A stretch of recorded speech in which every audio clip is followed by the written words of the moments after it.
പ്രശ്നങ്ങളൊന്നുമില്ലാത്ത കാര്യങ്ങളാണ് ഞാൻ ഈ പറയുന്നത്. നിങ്ങൾ ഉപയോഗിക്കുന്നത് നിങ്ങളുടെ സ്വന്തം റിസ്കിലായിരിക്കും. ഇതിനകത്ത് എനിക്കൊരു ഉറപ്പും പറയാനില്ല. So this is not a standardised test എന്ന് പറഞ്ഞോട്ടെ. സോ ഞാൻ E20 പെട്രോളിൻ്റെ പ്രശ്നങ്ങളൊക്കെ നേരത്തെ പറഞ്ഞായിരുന്നു.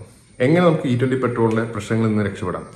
അതിന് ഫസ്റ്റ് നമ്മൾ ചെയ്യേണ്ടതെന്ന് വെച്ചാൽ എല്ലാ മാസവും കാർബറേറ്റർ ആണെങ്കിലും ഫ്യൂൽ ഇഞ്ചക്ടർ വണ്ടിയാണെങ്കിലും നിങ്ങൾ ഒരു ഫ്യൂവൽ അഡിക്റ്റീവ് ഉപയോഗിക്കാൻ നോക്കുക.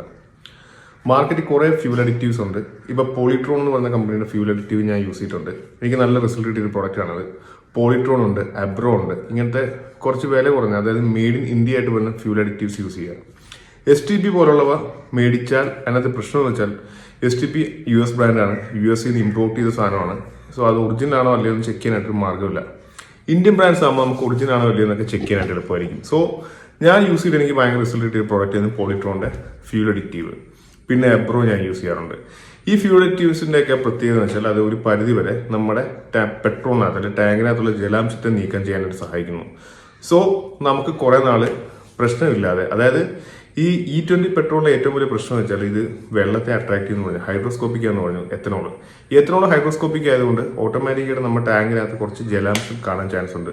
ഇങ്ങനെ ജലാംശം കാണുന്നത് കൊണ്ടാണ് നമുക്ക് പല വണ്ടികളും ഒരു കിക്കിന് അടിച്ചുകൊണ്ടിരുന്ന വണ്ടി ഇപ്പം 3, 4, 5 പ്രാവശ്യം കിക്ക് ചെയ്ത് വെയിറ്റ് ചെയ്യേണ്ടി വരുന്നത്. കാരണം ആ വണ്ടി ആ ഒരു പർപ്പസിന് ഡിസൈൻ ചെയ്തതല്ല. പ്ലസ് പെട്രോളിനകത്ത് ജലാംശം കൂടുതലായിട്ടുണ്ടെങ്കിൽ വണ്ടിക്ക് ബേൺ ചെയ്യാൻ, കമ്പഷൻ നടക്കാനായിട്ട് താമസം ഉണ്ടാവും.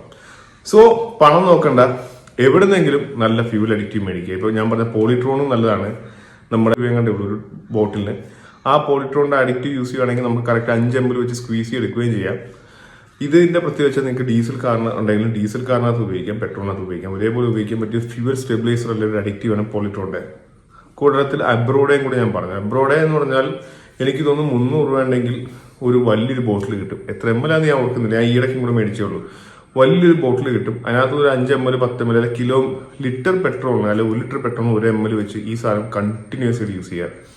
ഇങ്ങനെ യൂസ് ചെയ്യുമ്പോഴത്തേക്കും ഒരു പരിധി വരെ നിങ്ങൾക്ക് ഈ ഫ്യൂവൽ ഓക്സിഡൈസ് ആയിട്ട് ഉള്ള പ്രശ്നങ്ങളൊക്കെ തടയാനായിട്ട് പറ്റും. അതുപോലെ ഞാൻ മാത്രമായിട്ട് കണ്ടുപിടുത്തമാണ്. ദൈവത്തെ ഓർത്ത് ഇത് തെറ്റാണെങ്കിൽ എന്നെ പൊങ്കാലിടാൻ പാടില്ല. ചിലപ്പോൾ തെറ്റായിരിക്കാം. ഇത് ടേക്ക് അറ്റ് യുവർ റിസ്ക് എന്ന് തന്നെ ഞാൻ പറയത്തുള്ളൂ. കാരണം എനിക്കിത് ഭയങ്കര ഹെൽപ്ഫുൾ ആയിട്ട് തോന്നിയ സംഭവമാണ്. ഒരു ഫുൾ ടാങ്ക് പെട്രോൾ അടിക്കുമ്പോഴത്തേക്കും നിങ്ങളൊരു 5 ml 2T ഓയിൽ മേടിക്കുമ്പോൾ നോക്കണം, സിന്തറ്റിക് ബേസ്ഡ് ആയിട്ടുള്ള 2T ഓയിൽ മേടിക്കണം.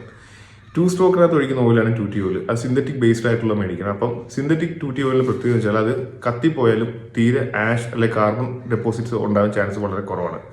സോ സിന്തറ്റിക് ബേസ്ഡ് ആയിട്ടുള്ള 2T ഓയിൽ ഒരു 5 ml അല്ലെങ്കിൽ 10 ml എപ്പോഴും